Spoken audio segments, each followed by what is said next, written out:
ఇది చాలా important news.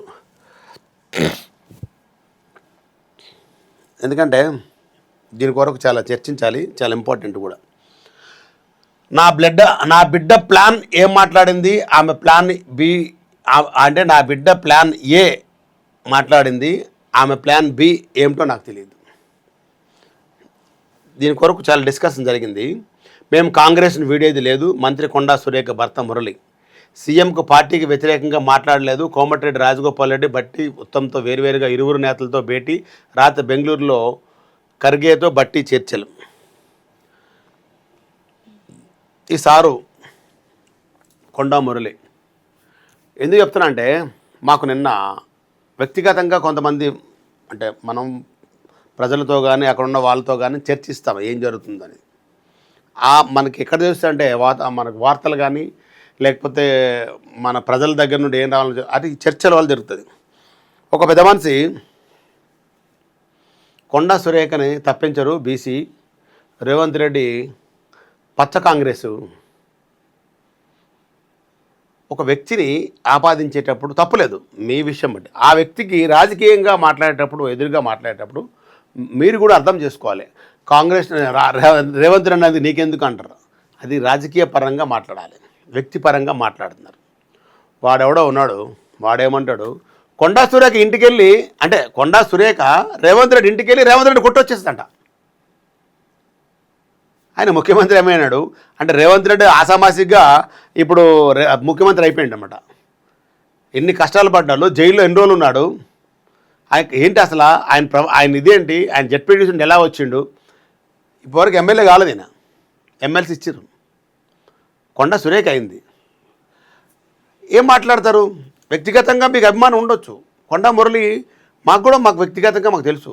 మేము శ్రీహర్ గారిది ఉన్నప్పుడు వాళ్ళ ఇంటికి మేము చాలాసార్లు మా దగ్గర కూడా రావడం జరిగింది. ఆయన అది దానికి కాదనలేదు. రౌడీ షీటర్లు ఎవరండి? మాకు తెలియని రౌడీ షీటర్లు ఎవరున్నారు చెప్పండి. హైదరాబాద్లో ఉన్న రౌడీ షీటర్ ప్రతి ఒక్కరూ అంబర్పేట శంకర్ నుండి కాచిగూడ రమేష్ నుంచి అబ్బు ఫైల్మాన్ నుంచి ఆజాద్ ఫైల్మాన్ నుంచి ముక్క నరసింహరావు దాకా ఆడ మన గౌడు తర్వాత మొత్తం దగ్గర 30 మంది రౌడీ షీటర్లు అప్పట్లో. సుదేశ్ సింగ్ దగ్గర ఉన్న వాళ్ళు, అనిలు, అందరితో ప్రయాణం చేశాం మేము. తెలియనట్టుగా మాట్లాడి కొండా మురళి ఏదో మాజీ నక్సలైట్గా ఒక పేరుగాంచి దాని మీద నలుగురు వెనకేసుకొని తిరిగితే పెద్ద రౌడీ షీటర్లు అయిపోతారు. అది తప్పు కాదు. అది కానీ వాళ్ళ బిడ్డ మాట్లాడింది నాకు సంబంధం లేదన్నప్పుడు మన బిడ్డ నాకు కావాలన్నా, నా బిడ్డకు 35 ఏళ్ళు, వాళ్ళ బిడ్డకు 15 ఏళ్ళు, మరి 35 ఏళ్ళు వాళ్ళ బిడ్డకు 15 ఏళ్ళు అయితే మీరు ఎక్కడ మాట్లాడాలి? రేవంత్ రెడ్డి సంగారెడ్డి వెళ్ళి నిర్మలాకి సీటు కాదు జగ్గారెడ్డికే ఇస్తాము, జగ్గారెడ్డి మీ ఎమ్మెల్యే నెక్స్ట్ నిలబడతాడని చెప్పడం జరిగింది. ఎందుకు? జగ్గారెడ్డి కాన్స్టిట్యున్సీలో జగ్గారెడ్డి ఎప్పటి నుండో పనిచేస్తున్నాడు, ఎప్పటి నుండో ఉన్నాడు కాబట్టి ఆయన ఒక ముఖ్యమంత్రి స్థానంలో ఒక మాట మాట్లాడతారండి మైక్లో. ఎందుకంటే అక్కడ ఉన్న ప్రజావాన్ని చూసి మాట్లాడతారు. అట్లనే పరకాల వెళ్ళి రేవూరు ప్రకాష్ రెడ్డి నెక్స్ట్ ఎమ్మెల్యే అన్నాడు ఆయన. మీరు అప్పుడు మీరేమనాలి? అధిష్టానం నిర్ణయిస్తారు కానీ అధిష్టానం మీరు కంప్లైంట్ చేయాలి. అధిష్టానానికి మీరు వెళ్ళి ఇది మేము ఎప్పటి నుండో ఆశిస్తున్న సీట్ ఇది అంటే సిట్టింగ్ ఎమ్మెల్యే కాకుండా వీళ్ళకి ఇచ్చేయాల. రేపు సిట్టింగ్ ఎమ్మెల్యే ఉంటాడు, సిట్టింగ్ ఎమ్మెల్యే నెక్స్ట్ టైం ఏమనుకుంటారు, సిట్టింగ్ ఎమ్మెల్యేకి ఇస్తారు ఎవరన్నా సరే. ఇప్పుడు మీకే కావాలి, సుస్మితా పటేల్కి కావాలి, ఆమెకి ఇవ్వలేదు, మీరు ఇండిపెండెంట్ చేయాలి, లేకపోతే ఇంకో పార్టీకి పోతారా ఏం చేస్తారో తెలియదు. కానీ ఒక ముఖ్యమంత్రి స్థానాన్ని, గౌరవాన్ని, వాళ్ళ కుటుంబాన్ని, వాళ్ళ తమ్ముడికి 200 కోట్లు ఎక్కడి నుండి వచ్చాయి, ముఖ్యమంత్రి ఎక్కడి నుండి వచ్చాడు, మా ఇంటికి వచ్చాడు, ఒక పదవి వచ్చినప్పుడు అది చిన్నోడైనా పెద్దోడైనా వాళ్ళందరితో మాట్లాడి అందరూ సలహాలు తీసుకొని అందరితో కలిసి ప్రయాణం చేస్తే ఆ పదవికి ప్రదేశ్ కాంగ్రెస్ కమిటీ అధ్యక్షుడు ఉన్నప్పుడు అందరినీ కలుపుకొని పోతారు. ఉన్న ఆ రిలేషన్షిప్ కానీ ఆ ఫ్రెండ్షిప్ కానీ ఏది ఉన్నా సరే అది అలుచుకొని మా దగ్గరికి వచ్చారు కదా మేము లేకపోతే మీకు పదవి వచ్చిందా ఆ ఇష్టం వచ్చిన మాట్లాడి అంటే వయసు కూడా చిన్నదనుకో 20 ఏళ్ళ అమ్మాయి మాట్లాడుతుందంటే అది తప్పు మనం తెలియదు అనుకోవచ్చు. 35 ఏళ్ళు అంటే ఆమె గృహిణి, ఒక పిల్లకి తల్లి, అలాంటి ఆమె మాట్లాడింది. వీళ్ళంటారు ఇట్లా మాట్లాడరు, వెళ్ళి రేవంత్ రెడ్డి ఇంటికి వెళ్ళి కొట్టేసేస్తుంది సురేఖ తలుచుకుంటే, కొండా మురళి తలుచుకుంటే. ఏ కాలంలో ఉన్నారు మీరు? ఏ కాలంలో ఉన్నారు? రోడ్డు మీద నువ్వు ధర్నా చేస్తే పోలీసులు వస్తే నువ్వు ఎన్నో మాటలు మాట్లాడతావు కదా. ఎందుకు? ఈరోజు మనకి ఒకటి గుర్తుపెట్టుకోండి, రావణాసురుడు, లేకపోతే పాండవ వనవాసము, ద్రౌపది వస్త్రాభరణం, అవన్నీ ఏంటి? అప్పట్లో మీడియా లేకపోయినా మన చరిత్ర చదువుకొని అప్పట్లో జరిగిన ఒక రాక్షసుడికి ఒక హీరో పుడతాడు, రాముడు లాంటి వాళ్ళు. అలానే ఎక్కడ కూడా మీరు ఇష్టం వచ్చిన మాట్లాడేసి ఈరోజు సోషల్ మీడియాలో కెమెరాలు ఉన్నాయి, అందరూ ఉన్నాయి, ఫోన్లు ఉన్నాయి. మీరు అక్కడ ధర్నా చేసినా లైవ్ వెళ్ళిపోతుంది, మీరు ఎక్కడ చేసినా సోషల్ మీడియా వెళ్ళిపోతుంది. అంటే అంత జాగ్రత్తగా ఉన్నప్పుడు వెళ్ళి కొట్టొచ్చేస్తుంది. అందుకే నాగార్జున తిట్టింది. మరి అలాంటి వాళ్ళు రాజకీయం ఎందుకండి? వాళ్ళు ఒక పార్టీ పెట్టుకొని. ఇంకొక విషయం చాలా ఇంపార్టెంట్, బీసీ ఒక కార్డు తెచ్చుకుంటారన్నమాట. ఎవరైనా ఉండండి, అది ఎస్సీ, ఎస్టీ, బీసీ, మైనార్టీ ఎవరైనా ఉండండి. నీ కులం ఎంతవరకు అంటే నువ్వు మంచి చేసినంత కులాన్ని వాడుకో. నువ్వు చెడు చేసిన తర్వాత నేను ఎస్సీని, నేను బీసీని, నేను మైనార్టీని అనకూడదు. తప్పు చేసినప్పుడు శిక్ష అందరికీ ఒక్కటే. బీసీ మైనర్కి ఎలా తీస్తారు అంటే బీసీ మైనర్ ఏదేం చేయవచ్చా? మేము బీసీలమే అంటే ఏదేం చేసి వదిలేస్తారా మాకు? పోలీస్ స్టేషన్లో మరి ఆ మాట చెప్పండి, రేపటి నుండి మేము కూడా రౌడీజం చేసుకుంటాం, బతుకుతాం, మాకు కూడా వదిలేమని చెప్పండి.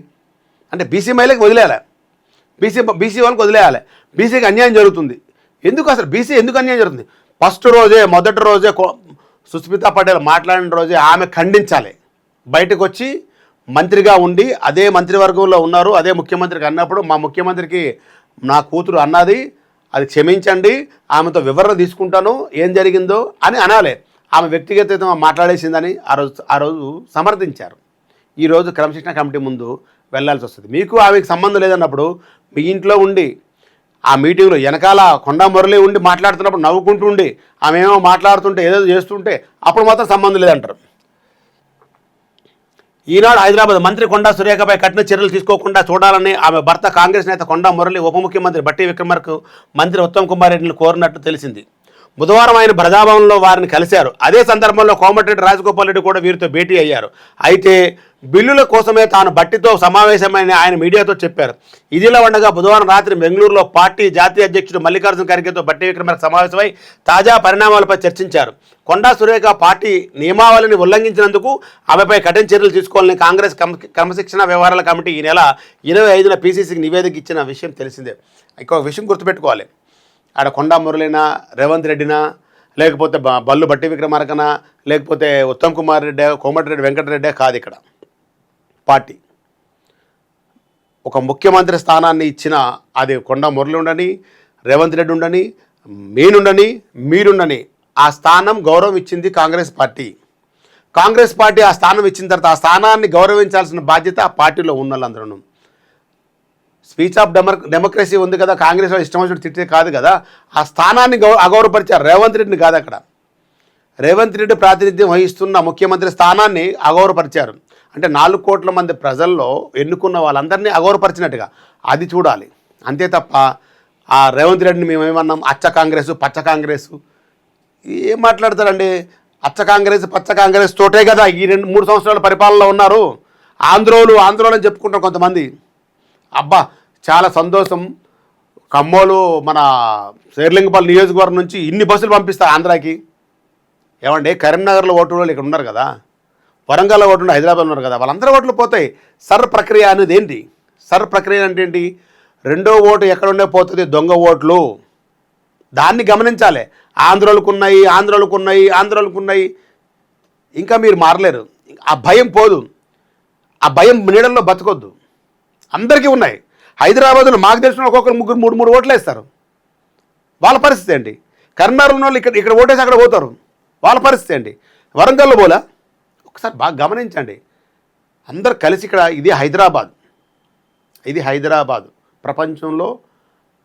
అంటే ఇప్పుడు మనం బెంగళూరు బతకాలనుకుంటే కనీసం ఒక 50,000 వచ్చినా 20,000 రూపాయలు అద్దె కట్టాలి. ఒక మంచి ఇల్లు కావాలంటే, చిన్న ఇల్లు, సింగిల్ బెడ్రూమ్ కూడా కాదు. కానీ హైదరాబాద్లో పొట్ట చేత్తో వచ్చి అంటే రోజుకి 600, 500, 400 కూలితో కూడా ఇక్కడ హ్యాపీగా బతకొచ్చు. అది కూడా తెలియని బుర్రలేని వాళ్ళు చాలామంది ఈ మధ్యన సోషల్ మీడియా మీద వచ్చి అక్కడ వచ్చేసి ఇష్టం వచ్చినట్టు వాగుతుంటారు. ఎందుకంటే వాళ్ళకి పరిజ్ఞానం లేదు, మిడిమిడి జ్ఞానం, పనికిమాలిన తెలివితేటలు, దేనికి పనికి చేయరు. వాళ్ళు ఏమనుకుంటారంటే మాకే తెలుసు. ఈ మధ్య గూగుల్లో చూసి తెలిసిపోతుంది. ప్రత్యక్షంగా పరోక్షంగా ప్రతి విషయంలో 99% మేము కలిసి ఉన్నాము, మాట్లాడాము, చూసాము, వెళ్ళాము. అది తెలుసుకోండి. ఏది మన ఎన్టీ రామారావు, చంద్రబాబు నాయుడు వైస్రాయ్ హోటల్లో సందర్భం నుంచి శ్రీనివాస్ యాదవ్తో ఆ రోజు మేము ఉన్నాం. ప్రతిదీ కలిసి ఉన్నాం.